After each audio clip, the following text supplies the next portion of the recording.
Welcome to selfdiscoverymedia.com, where we discover the communities that are making a difference in the lives of others.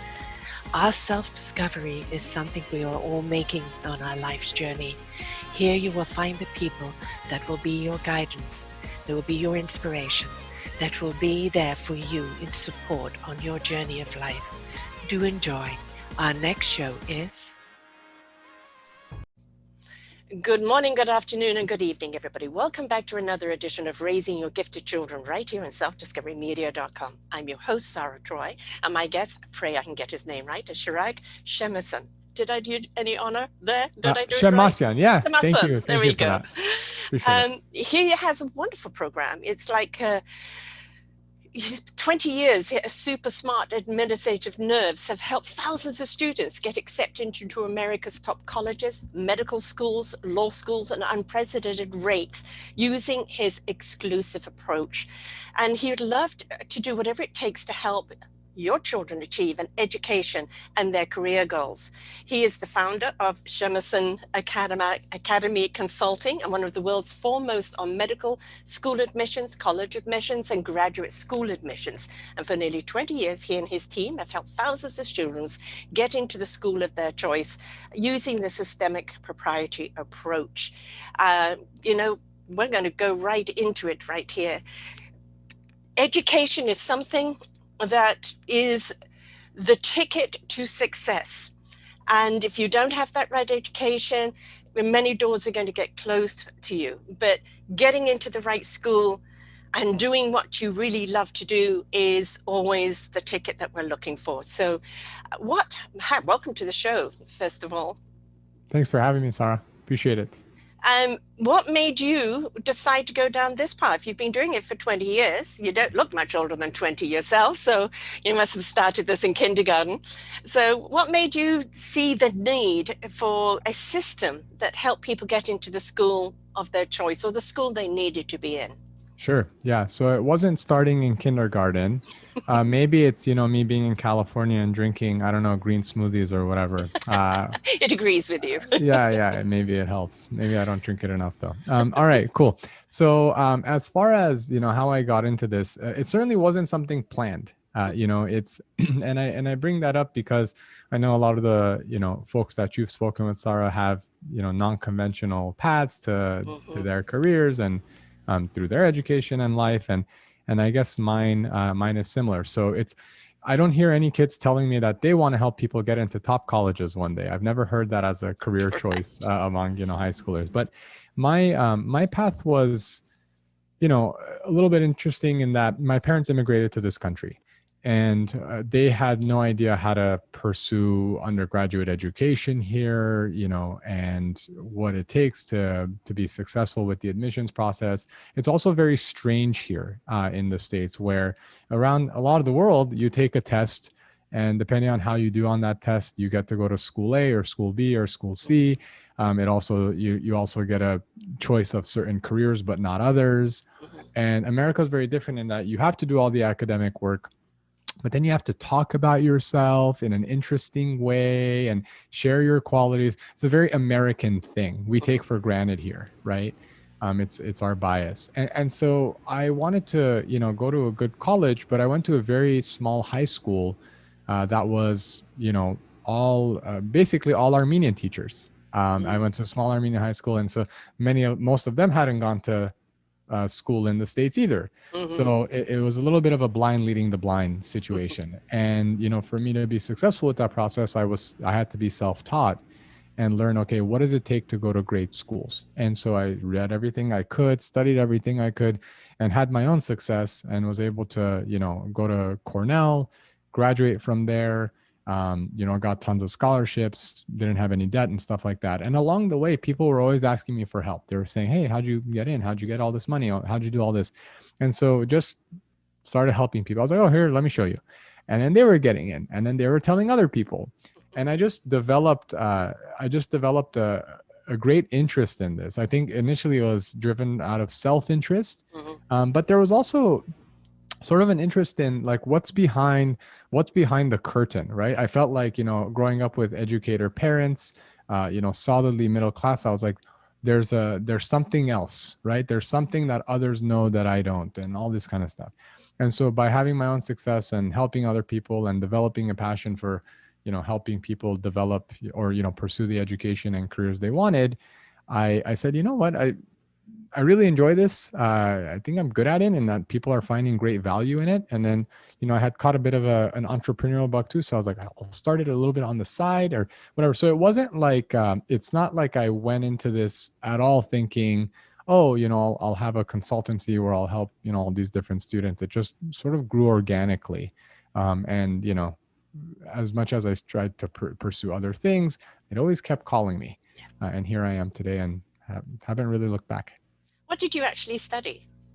So I did my PhD in clinical psychology. So I was pre-med all through college, did very well, had a 3.9 GPA, was gearing up to apply to med school, decided to pivot and do clinical psychology because I was doing a lot of mental health research. I myself grew up with Tourette syndrome. And so I was always driven to learn more about that stuff. And so after school as well, I was doing work in the mental health field and still helping students. And then when, the word of mouth and all that growth sort of got to the point where, I could do this full time, I just really enjoyed it. So I took the plunge. I always say that a career chooses you if you allow it. Taking the psychology, well, you use that psychology in the work that you do, because somebody go, I want to get into law school, and you look at them and go, there's nothing about you that's a lawyer. This is parents' choice, not your choice, right? And so, being able to actually even talk to the student or talk to the family, because very often kids are pressured by their parents. They think that everybody's got to be a doctor or a lawyer to be successful, and that is not the case today. In fact, being an entrepreneur is where most of the success rate is today. It's, I think having that ability to hear a kid, what is it you want to do? What are your passions? What are your convictions? Which school would be good for you? Why do you want to do it? And then taking off all the expectations is going to have a kid go into a school of choice and really succeed at it because they want it. Yeah. Right? That's a really important factor. I mean, I have to say that most of the people I've interviewed have had a redirect through some circumstance, but many of it was, I'm 40 and 50, I've reached high success, I loathe my job. And really what I love to do is X, Y, and Z. So they take their expertise and they apply it to X, Y, and Z and become successful at that. But it's something that they always wanted to do, but the expectations were that they need to go and do that. So if you can catch a kid at that cusp and really get them, what is it that you want? What is the passion? What is the conviction? You can guide them so much easier into the right direction and with the right mindset. Yeah, absolutely. And, I get this question a lot, Sarah, like, can you help my child find their passion? And I think parents are sometimes really, they're anxious. Yes. Right. And not anxious about, anything bad happening to their kid, but like their child not maybe getting to the level, academically, career-wise, financially, or whatever it is that a parent is concerned about. Security. Exactly. And like that, I talk about this a lot with my parents. In fact, I recorded a YouTube video about what I learned about growing up with immigrant parents, and security was a big thing. My parents fled a civil war and they wanted us to have, go to school, get a good job with benefits and all. And there's nothing wrong with that. These are all good things. However, if we buy into that so much where we're giving our children very narrow options, it ends up becoming an issue because students might not pursue it at the level that you wanted them to pursue it or with the same sort of vigor. And so passion is something that like you don't decide your kid's passion for them. It doesn't also hit them over the head like, Isaac Newton with the apple falling on his head, right? It's not like that. You don't wake up one day and know what your passion is. I want to, grow lettuce. It doesn't work that way. You actually have to do stuff, and over time you'll learn what you like and you don't like. So, for me, it was a lot of that. I had a sense of what I wanted to do, but I learned along the way that, I actually like this other thing more, or I questioned what about that do I like? Yes. or what population do I want to serve? And then you make decisions from there. So if my story, I think, is pretty classic in that way. It's like, well, I did it because I wanted to get into a good school, found it was really interesting to me, helped other people, enjoyed it, did it over time, enjoyed it more, developed more skills and success. And that's the passion. No one would have, it's not like at 12 years old, I knew that medical school admissions was my passion, Right. and there would have been no way to find that out unless I had done it, unless I had just followed that thread. Right. Yes. Sorry, this picture comes up every time, No and worries. it's like go with the wind, right? Yeah. Allow. Your passion is that sitting Yeah. on that beach. Yeah. Yes, exactly. My brother was a wordmeister very young. So for him, he knew he wanted to grow up to be a writer. Mm. And, he has written many a book, and he's taught literature, and, it's still today his passion. And that was at the age of 6.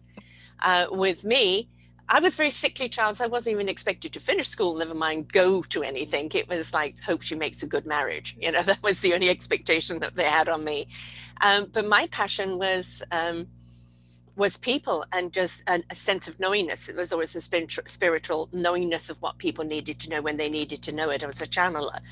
But there was this stigma of growing up that unless you were on your way to becoming one of those labels, lawyer, doctor, this, that, something successful, that, you, even the plumber back in those days, or just a plumber. Well, you look at plumbers today, and they're making more money than the lawyers and the doctors. So careers have shifted over time, haven't they, in their importance, in their security, in their income. And so, we have to broaden that spectrum of what else is out there is available. Right. And I think it comes down, at the end of the day, it comes down to service and what people needs and what people need and how well you fulfilled that service. Yeah. I mean, I love the plumber example, Sarah, because I don't know if you own your home or rent your home or whatever, but if you've ever had to call someone for service work, I live down in San Diego. My plan is always call 5 plumbers, 2 will answer the phone or call you back, and only 1 will show up, and that person gets the job. Mm-hmm. So a lot of times, people have this sense that, I have to do this job to be successful financially or all this kind of stuff. But if you do anything very well, you serve a lot of people and you serve them very well, you'll probably be fine. Yeah. And I bet there are a lot of plumbers who don't do as well, but I promise you the ones who pick up the phone and show up are doing well. So a lot of it comes down to shedding what we think is going to lead to success or whatever, right? Yes. Look, if you want to be a physician, for example, I work in medical school admissions. My brother is a physician. I many family members who are, and I think it's a terrific job for many, many people. And it's still going to give you an amazing, like if your focus is on like hourly pay, it's still fantastic, right? Of profession. So no knock there. But if someone's wondering, well, do I have to be a physician if I want to achieve a certain level of success or fulfillment? The answer is no. If it aligns with what you want, great. But if not, you certainly don't have to do it. It's also a long road. It's not the most efficient way to do pretty well, yes. Right? It's a lot of years. It's a lot of loans, all this kind of stuff. And so, you have to think about the next 10, 20, 30, 40 years, not just in the short term, right? And so that, if you focus on that, well, what's the opportunity cost? What else could you have done? How could you have invested that and all these different things? There are different paths to achieving success. I had somebody on at the beginning of COVID where they were talking about pivoting careers. And it wasn't a line of work that he was in, but he was promoting an organization that would train people to do coding because they were desperate for coders. Yeah. And of course, coders could work from home. They could work from an hourly rate. They would train them how to code. And when we look at basically, it used to be perhaps every decade you would look at a different form of career, leading the pack. Now it just seems to be every other year. And when you're looking at the computer or digital world today, Mm-hmm. I mean, there's massive opportunity in there, and yet there aren't necessarily the schools for it. Mm-hmm. It just seems to be they get apprentice job, or learn it somewhere. But are you finding that there's a lot more pivoting towards that today in Coding that role? specifically? Yeah. It's interesting. So, a lot, I would say 10 years ago, if a student came to me and they were doing a lot of work in, coding their own apps or software programs or robotics or whatever, it would be more unique, or it would be less Hobby. common. These Hobby. Yeah. days, these days, Yeah. it seems like every other student coding, robotics, AI, all this kind of stuff. Again, nothing wrong with that. Some people are going to be better at it than others. So it's something that's incredibly popular. It's something, obviously, so many of the jobs we're going to have in the next 10, 20, 30, 40 years are going to be related to programming and all these kinds of things. So it's a good way if you're looking to have the skills you need for the future. I do also have several friends in their 30s, 40s who are looking for a career change, Mm-hmm. whether their industry got wiped out or significantly changed during COVID, Yep. or they simply want to do something else. Yeah, a lot of them had degrees in completely unrelated Yep. fields. Maybe they were in law or hospitality or whatever, and now they're going to coding, getting coding certificates so they can find jobs and all this kind of stuff. So yeah, that's probably the number one thing I see for career changers, basically getting into software engineering or some sort of programming. Yeah. I mean, you've got to have a mindset for that. I mean, Hmm. no, thank you. Right. Anytime I have to, upgrade anything and just do this and that, it is a totally different language to me that I Yep. can't get a hang out of it. Hmm. But for some people, it's, oh yeah, I can just write code, no problem. Da da da da da. So, Yep. rather like, don't go and be a doctor if you don't like the sight of blood. So Right. it's I think that what is not encouraged in schools is that question of, what is it that you really do love to do? What is it that you Hmm. absolutely don't want to do? What are you suited to do? Because you Hmm. may have people, oh, I want to be this because they've bought the package, but really their temperament and everything about them is not suited to that job. Hmm.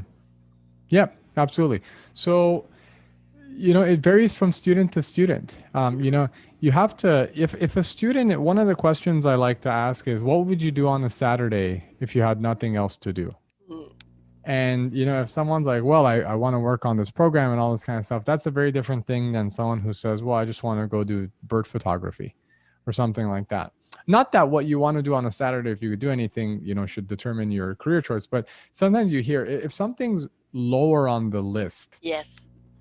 chances are they're not, itching to do that. Right. Right. And so that's something you absolutely have to think about. But then also, the questions I like to ask students also include, what population do you want to serve, and what problems do you want to solve? Mm, And those answers really guide decision making, because let's say you want to support the elderly and you want to do it through making sure that they get great healthcare or something like that. Well, how can we do that? Well, you can become a physician, you can do that. Well, you can start, you can, who knows, go into assisted living mm-hmm, and help people get the services that they need. You can maybe use software to connect them with the right care provider. So the problems you want to solve and the ways you want to solve them mm-hmm, are very telling about the type of work that you might want to do in the future. Like I love working with young people, adolescents, young adults. I love helping students, pursue what they wanted, especially if they've been told that it's a bad idea, or right. that's all that kind of. I love that, and so there could have been other ways for me to pursue that work, right, or quote unquote address that issue. But the way I like to do it is through admissions, and so that's how I like to think about students. What problems do you want to solve? Whom do you want to serve? And what do you like to do on your free time? And that those questions, I think, can really drive a lot of good decisions. You see a lot of people who do their first year or their second year in a particular something and then suddenly change course altogether. Yes.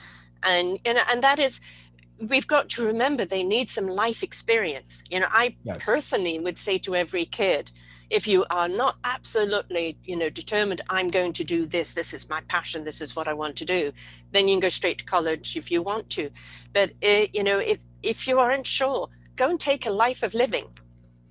Go and take a life of volunteering, of traveling, of experiencing, because that's going to change your mind. And it's also going to bring out in you, what really matters. Because when something really matters to you, that's where you really want to serve it. Mm-hmm. But if you haven't got the life skill, then how do you know? Would you recommend that for kids? Go and get some life under your belt first? It depends where they are. If they're floating, Yeah. then they might need to try a few different things, versus someone who's very, focused. Mm-hmm. So there are different kinds of students. There are some students I know who, ever since they were 6 years old, they want to be a physician. Yeah. And then they become a physician and they love it. So it's not, I hope no one takes this as, me trying to steer people. Not at all. I No. think students, should do what it is that they're drawn to. But there are some students who don't know. And so they can, they can try different things, see what they don't like, which I find is just as important as finding out what you do like, before you commit yourself wholeheartedly to these different fields. So if you think you're interested in law, go get a legal internship. Yeah. If you think you're interested in writing, go write. Get an internship in that, or start a bar or whatever. If you find that you're enjoying it, whether or not you're having the success as fast as you wanted, that's telling also. For instance, some people say, I want to write. Okay, start writing. And they're like, well, no one's reading my blog.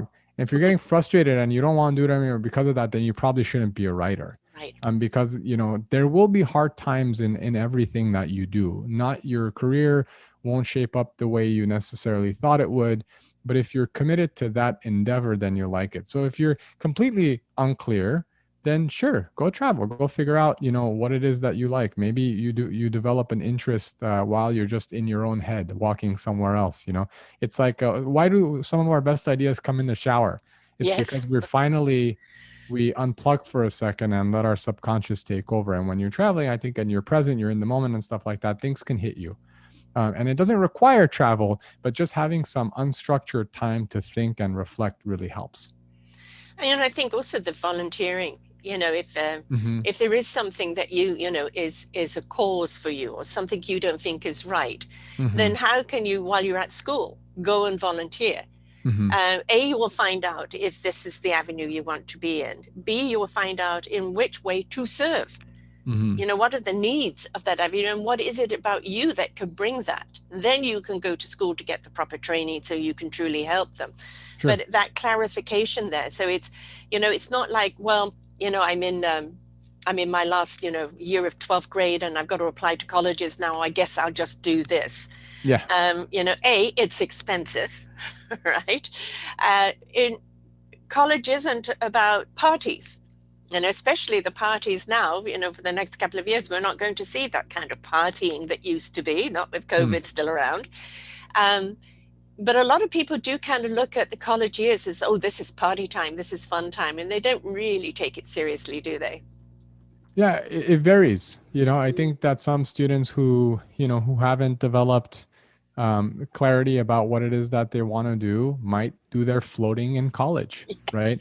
And so an expensive float. Yeah, it's an expensive float. And some people, might focus much more on socializing than academics and all that kind of stuff. And don't get me wrong, I think socializing is a big part of the college experience, building friendships, all that kind of stuff. But in colleges, many students change majors at least once. Yeah. So that's already indicative of, students don't necessarily know from the get-go what it is that they want to do. And that's just normal in today's, growing up in North America. Yeah. If you're, that's just part of it. So when we want to say, well, at, 14 years old, what's the passion, all that kind of stuff, the data in college with changing majors alone tells us that people just don't know. And that should be seen as a typical experience rather than a cause for alarm. Oh my gosh, my kid doesn't know 100% what they want to do at 15. That's okay. People will come around to the right thing if you let them. we're under the label of raising our gifted children because, we as parents will think our children are gifted. And actually, every child does have a gift. It's just a question Sure. of whether it's ignited or not, right? Yep. Whether we nurture it or not. And I think one of the pressures which we talked about earlier is parents' expectations of what they want the children to have because of security and status and everything else in the world. We want them to have the best. And we can put pressure on them. But if we look at that child and look at what they're really great, are they great with building Lego? Have they got ability to see patterns? Are they great at solving problems? Are they great at solving argumentative issues? Are they, entertainers? And I think as parents, we really owe our children. He's going to be back in a moment. He's just I'm got to still here. repress. That's okay. That's all right. Blackout. I'm back. Yeah. But we have to really pay attention and listen and watch our children as to really where their aptitudes are, what really lights them up, and be the nurturers to guide them along that way and let them explore those options. There's a lot of pressure always to put on what we want them to be rather than what they are and nurturing them to be. And, you look at these shows today of kids, saying the darndest things, or, America's Got Talent and things like this. And some of these kids are just unbelievably gifted, so young. And I think if we could water that and just let it grow into what it should grow in, then we would know where they need to go in order to really advance. So there's really a lesson to be made to our children, to our parents, isn't there? Pay attention to your child, listen to them, encourage them, allow them to be multiple different things they want to be until they find that something that they're really interested in. Yeah, absolutely. I mean, you're basically talking about looking at it from a strengths-based perspective, right? Yes. So we often think about the end goal as parents, right? They should be X. But you're saying, well, what are they good at? Like, is it visual, spatial? Is it verbal? Is it like emotion regulation and intervening in, interpersonal issues and all that kind of stuff? Because those skills are better suited for certain jobs than others. So if the person's, if person's highly, highly verbal and incredible at, managing interpersonal relationships and, diffusing tense situations, whatever, coding is not where you best take advantage of that. Right. Maybe mediation is, or becoming a psychologist is, or whatever the case might be, right? Versus somebody else who's hyper analytical and things like this, what they're going to be naturally drawn. We all like to do things we're good at, right? Yes. And sometimes we enjoy things that we're mediocre at, and we do it for fun, and that's great. But we tend to like to do things that we're good at. And so, you can find a lot of success in any area, so long as you continue to hone those skills. Do you find that there are some children that it doesn't matter how much, the parents want you to get them into university, that they're just not university material, that they're perhaps better going more either an entrepreneurial way or apprentice way? So I'll be biased, excuse me. I'll call out my bias. So the folks who reach out to me tend to be the parents of students who are very high achieving, highly academically oriented and things like that. So it's very rare for me to get a call from someone who says, my kid just doesn't know what to do. They're average middle of the pack students. Can you help them? That's not my, I guess, not where I operate really.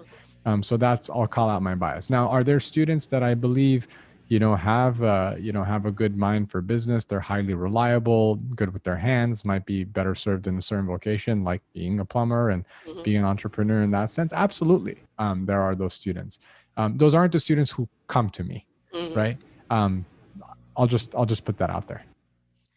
So you specialize in the kids that have got the beyond smarts and they're just really looking, they maybe already know what they want to achieve, but it's where they're going to achieve it, which is the best school. How do they get into it? How do they get there? Right. And it's not just the grades, is it? It is the temperament, can they sell themselves?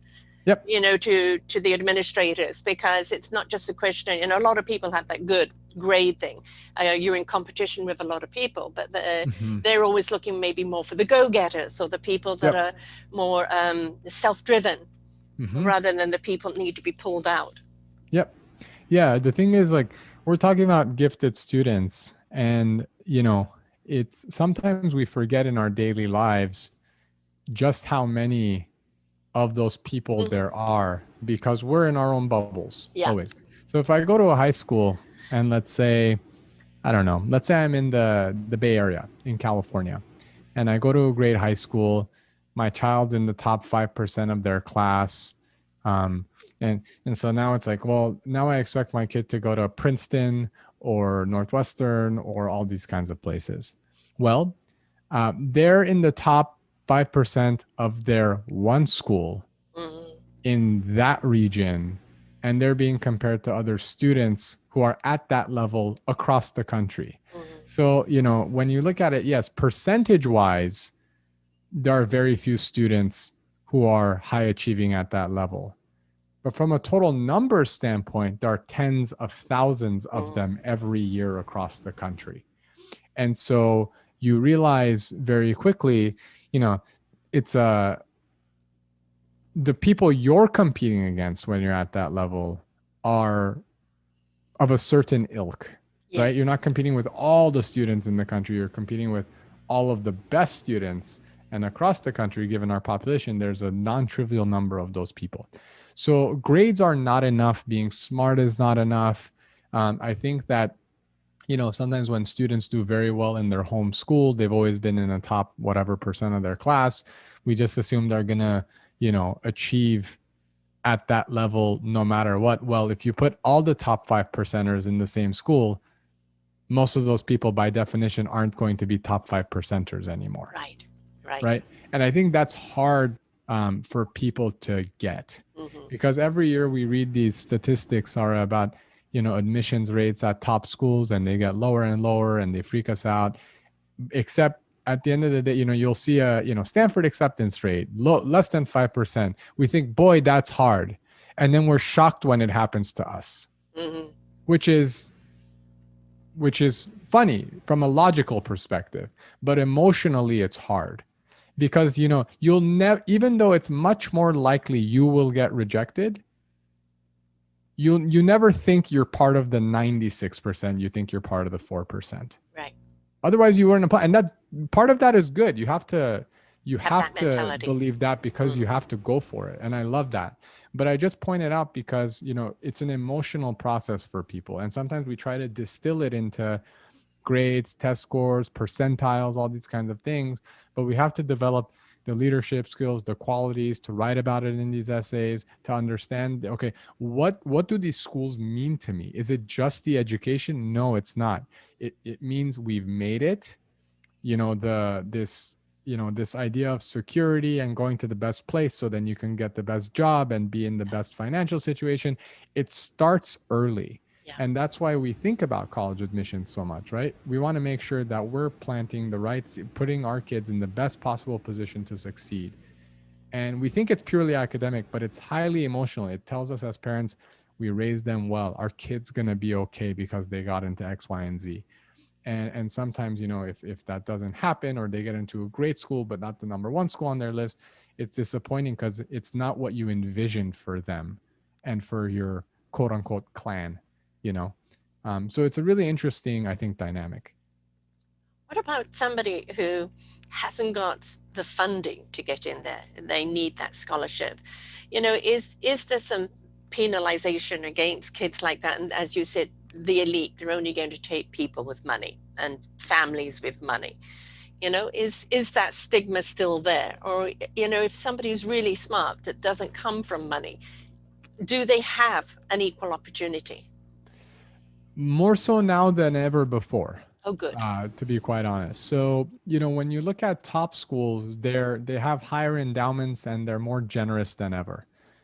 So I went to Cornell for my undergrad, and most of my tuition was covered by the school because of need-based aid. Like I said, my parents are educators, and there's no way we could have afforded, you know, that school, maybe a tiny fraction, but nothing more than that.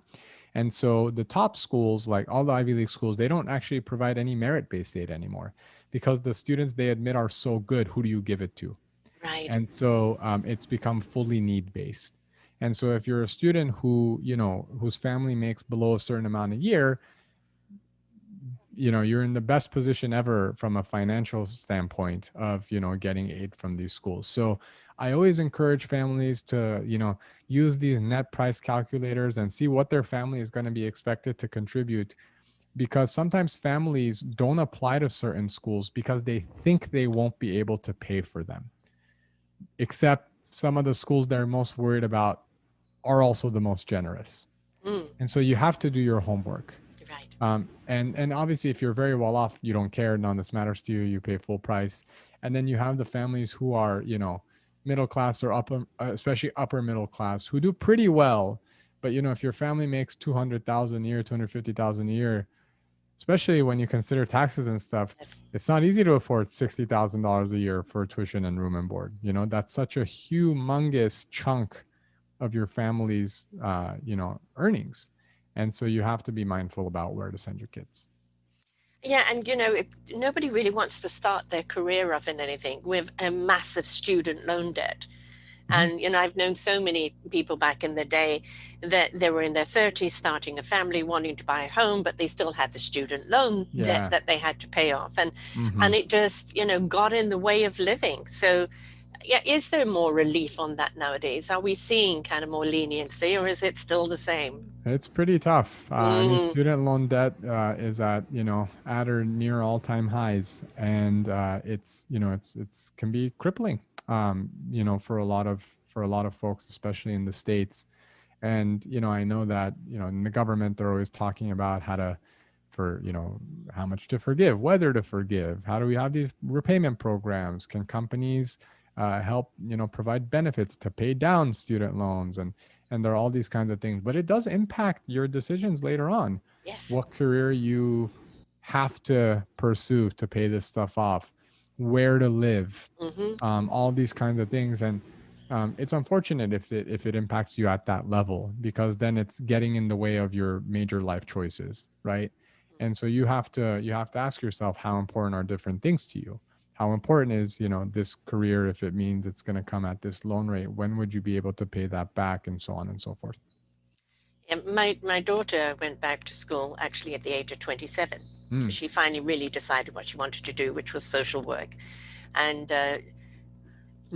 she fell pregnant last year because she's was in her 30s and wanted to mm-hmm. have a kid before she got much older. And she Sure. just had one a few weeks ago. So, Congratulations. yeah, it's first time grandkid. Yay. Yay, And, grandma. Love it. but, it's for her, she's got kind of one more term to go, which she's been doing Yes. online anyway. So she'll pick that up when he's a wee bit older, because right now, as a newborn, they're 24/7. So, Mm-hmm. um, but for her, she found out what she really wanted to do, but she still didn't quite know in which area. Was it kids? Was it elderly? Was it this or that? But just getting that under her belt, then she could choose kind of which area she wanted to be in. And do you find there's an awful lot of people that really nowadays go and work, maybe raise some money, and go back to school later, when they've maybe saved up a bit of money or something, because straight out of the gate, they can't afford it? Yeah, that's so again, not really the population that I You serve in deal my with, yeah. day-to-day work. But yeah, I mean, there are people who go to school. I have several friends now. It's funny you bring this stuff up. Personal friends who maybe never completed their college degree, Hmm. or they got something, but like you said, they're career changers and they want to go to school again. It is a whole different ballgame, because now you have some money and you can actually afford it and pursue what you want to pursue.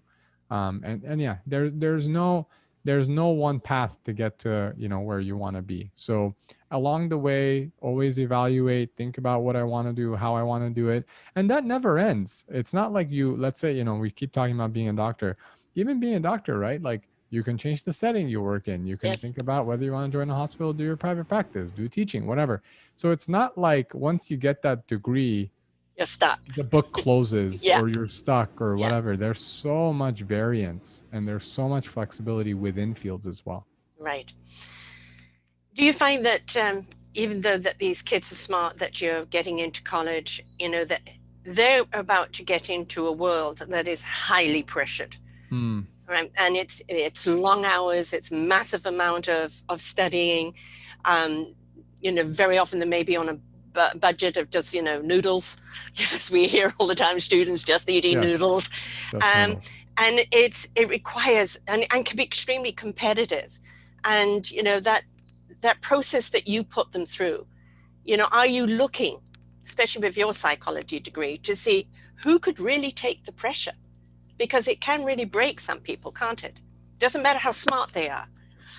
Yeah, it's also the pacing is different, right? When Mm, you're in high school, there's a lot of hand holding, even if it doesn't seem that way. mhm, There's daily homework. The teacher's telling you exactly what to study. They're telling you what to bring in the next day. You go to school, you go to the same classes every day. You're at home with your parents who are saying, "Did you do your homework?" There's a lot of supports. There are a lot of supports in place. When you go to college, sometimes living alone, not going to the same classes every day.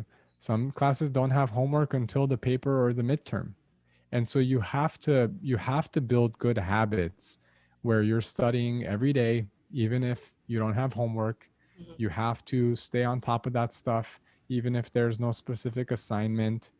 You could always you could always play, but you don't have to study ever, right? but Right. you but you all that kind of stuff. And then other students may be more or less competitive. Some schools may have harder curves than others. So yes, I do find sometimes students get shell shocked. The Mhm, number of times I've had students who are applying to medical school or grad school or whatever tell me, oh, like, my GPA is not as high because I struggled freshman year. Where do I write about that on my application? And I'm like, well, why did that happen in the first place? And mhm. they're like, well, I just wasn't used to the rigors of college. It was moving so quickly and all this kind of stuff. And so, yeah, we have to help our students build that, that, I guess, those habits where they don't need mom or dad or a Right. teacher to tell them every single day what to do. It's the balancing act of structure, isn't it? Yes.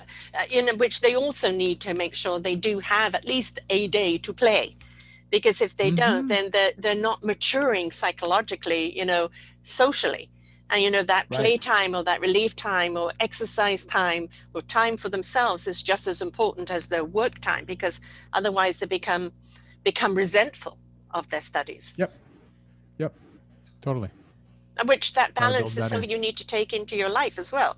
So whatever you're Of learning at course. university, beyond the knowledge of what you're studying, the pattern and the structure and the way that you study it is what you're going to bring into your workforce. So finding that happy medium and that balance, knowing your own triggers.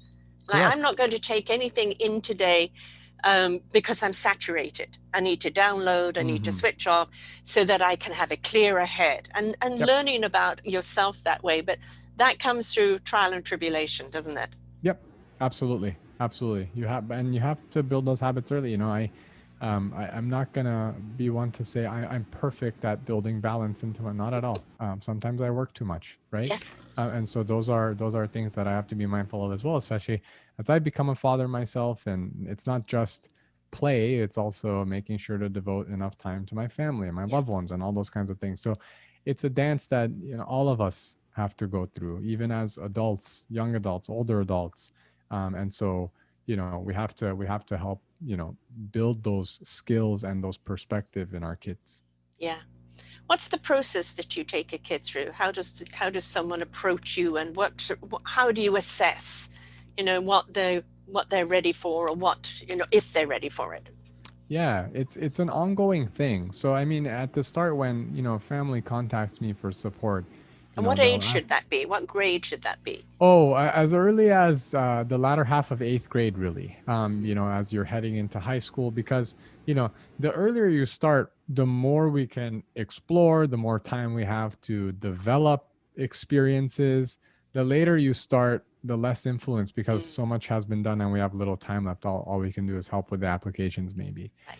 And so it's usually driven by, we want to get into this college, Hmm. right? And so you have to think about that. Okay, is the student high achieving enough? Okay, what courses should they take? where should they focus their time? So, if you're really interested in the sciences, you're going to spend more time in sciences than in the humanities. That's okay. And then also, what are you going to do extracurricularly? And sometimes people ask me, should I get involved in this club? I heard this looks good and that looks good. Nothing is inherently better than the other. You just have to make sure that it's aligning and it helps tell a story about your background. You're pursuing things you like and at a deep level. So, understanding early on, trying different things and saying, did I like this? Yes, no. Why or why not? And then pivoting as needed to make sure that we're helping our students achieve at the highest levels. And over time, it changes, right? You get into 10th grade. Now you're talking more about standardized testing, when to take those things, whom to build rec letter relationships with. The number of times people get to, get to the application and they say, who should I ask for rec letters? I don't feel like my teachers know me that well. This is something we should have talked about years ago, right? So, Yes. and so that's the benefit of starting early. We get to game plan much better. Do you ever get to work with any of the teachers? Very rare. Mm. For a few reasons. For a few reasons, it goes both ways. Sometimes families are very hesitant. They don't want other families or teachers to know that they're getting outside support. So, and also for confidentiality reasons or what have you. But then also schools sometimes can serve a little bit as gatekeepers, Mm-hmm. because they're, if you tell a college counselor or a teacher that you're getting outside help, they might feel like, are you suggesting we're not good enough or we don't know this stuff or whatever? Oh, get over So there yourselves. there tends to be that Yeah. unfortunate dynamic. Yeah. I'd be more than happy to work alongside schools, but unfortunately I've noticed that there's that tension. Yeah. Yeah. And that goes back to that competitiveness, is then it's not about the competitiveness, is it? It's about collaboration. Yep, it's about the kids. Yeah, it is. It is about the kids. How many kids, you've done this for 20 years, how many kids have gone on to have really successful careers and now are back with their kids with Oh, I you? mean, I mean, quite a bit. Like, it's interesting. I mean, now that I've helped, students get into top colleges and medical schools and stuff like that, it's kind of crazy how fast it goes too. Sarah, like sometimes it's like, oh, you helped me get into medical school. Do you also do residency admissions? We're like, yeah, we do. Wow, I can't believe it. I feel like just yesterday we were celebrating how you got into this medical school. Mm-hmm. And then people get married and they have kids yeah, and or like years later, hey, you helped my kids, and I'm just like, whoa, it's super cool. Like getting to know these people at least through this one lens and Mm-hmm. being part of their their story is pretty. I mean, it's really fulfilling. So you really do need kids that are participants in their own life. Hmm. As you said, in high school, they're being told everything to do. In university or college, they are having to think for themselves, choose for themselves, be Yeah. proactive in their own lives. And it's a different mindset. So your system is to take them through that process at least 4 years before they're getting into university or applying for it, to be prepared for their success. Because how many kids do go to university that aren't prepared for what they're getting into, Right. and do drop out, or do get caught up in the partying and not in the discipline of it, or find it too intimidating. So this preparation for this next chapter, it also invites them to be a real participant in their own life, because if they're not willing to do that, they're never going to succeed at anything in life. Right. But it also eases them into it with more confidence of, I can navigate this, I'm prepared for it, Hmm. I've got my parameters. So they're more likely to socially interact better, to be able to produce better, and to settle in better into Hmm. that new format. Yep. Absolutely. Absolutely. It's at the end of the day, students have to do the work. Yes. We can nudge them in the right directions, advise, but I can't do the work. I Yeah. can't take the tests. I can't volunteer for them on Saturdays. I can't, Mhm. and so it's ultimately for them. And I want to make sure that they're doing something that they actually enjoy and that their heart's in it. But isn't this what life is about? Anybody that you go to, whether you're in college or not, or people go to coaches for any reason, Hmm. they're there to guide you, to give you Right. skills and tools that you Right. have to apply. Hmm. You're going to have to walk your walk. What they're doing is just helping you walk it sturdily, so you're not going to fall over. But it's really everything that you're doing to prepare them for university is preparing them for life as well. Yep. Because they also won't be afraid later on in their own career to ask for help or to seek guidance from other people in their specialty, because they won't feel I've got to do this all myself and there's some sort of stigma for me asking for help. They realize that through somebody else's expertise, it's going to help me be better at what I'm doing. Right. Absolutely. Absolutely true. It'll end up better that way. So how do people apply for your help? As you said, you want to get them, kind of grade 8. And is there a certain level, is there, that they need to be at even to apply? Yeah. So, I mean, as far as certain level, no, I've never turned away a student because they weren't quote unquote good enough in some way. That's not what I've seen as my role to decide, who's good enough or not. It's more so to whoever wants help, as far as making sure that, do you need assistance in pursuing the education you want? Do you want education do you want assistance with getting the education and the career that you want? Because we can help steer you in the right direction for sure. Yeah. So it's much more so, developing a sense of fit with families. I encourage anybody to reach out. If you go to our site, Shemmassian consulting.com, I'm sure you'll link to it in the show notes. There's a contact form. People can fill it out and reach me directly and be happy to assist. We do limit the number of students we support just because we want to make sure that we're supporting students at a very high level. It's very intensive. And sometimes people ask me like, well, what makes you different or whatever. And I tell them up top, like, I'm not the right person to support everybody. Right. We push our students. Yes. So, we keep talking about, well, helping your students figure it out and helping them explore all that kind of stuff. Not to be confused with, we don't push our students, because we do. And so students who don't want to work at this or who aren't going to take it seriously, it's not the right fit. Because, folks will be disappointed if they're not going to work hard. They're not going to get the results from it that they're seeking. And so, but it has to be student driven in that way. So people can reach out, we'll have a conversation. And if it's the right fit and students ready to work, then it'll be a treat. It's the same way if there's success, even if they got into university anywhere. Right. If you're not willing to work, why go? Yeah. What benefit is going to be? It's just going to be a waste of time. And that applies to absolutely everything in life. Yeah, absolutely does. So will you please spell the name of your site for those that are listening on audio? Sure. Yeah, you can type Shemmassian.com and it'll redirect you. So it's SHEMMASSIAN.com. Excellent. We're far away from it now with grandkid. He's only a few weeks old. Oh, yeah. But I know that, people really want their kids to have the best education they can, to have the best opportunities out there, the best choices out there. And as you said, you went into psychology and then you fell into this because this was calling you. This is where you were meant to be, but you used your psychology to develop it.